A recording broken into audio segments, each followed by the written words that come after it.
एक बंदूक ज्याचं नाव ऐकलं की सैनिक सतर्क होतात, दहशतवादी नशेत चढतात आणि युद्धाचं पारडं झुकतं होतं, ती गन म्हणजे AK-47. 1947 साली एका रशियन सैनिकाने, ज्याचं नाव मिखाईल कलाशनिकोव्ह, यांनी रणांगणावर जखमी अवस्थेत असताना ठरवलं, मी एक अशी गन बनवणार जी माझ्या साथीदारांना वाचवेल. आज त्या माणसाचं नाव विसरलं गेलं असलं, पण त्याची गन अजूनही जगाच्या कानाकोपऱ्यात घुमतीये.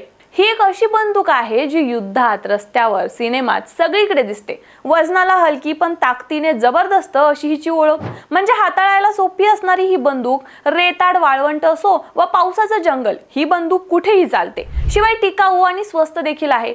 सैनिक, बंडखोर, क्रांतिकारी, दहशतवादी या सर्वांनी AK-47 गन वापरली आहे. AK-47 सध्या 20हून अधिक देशांमध्ये तयार केली जाते, पण चीन सर्वात जास्त AK-47 बनवतो. त्याचे अनेक वेगवेगळे मॉडेल आणि नावं आहेत, पण त्या सर्वांची रचना सारखीच आहे. ही माहिती जास्तीत जास्त लोकांना शेअर करा आणि TOD मराठीला लगेचच फॉलो करा.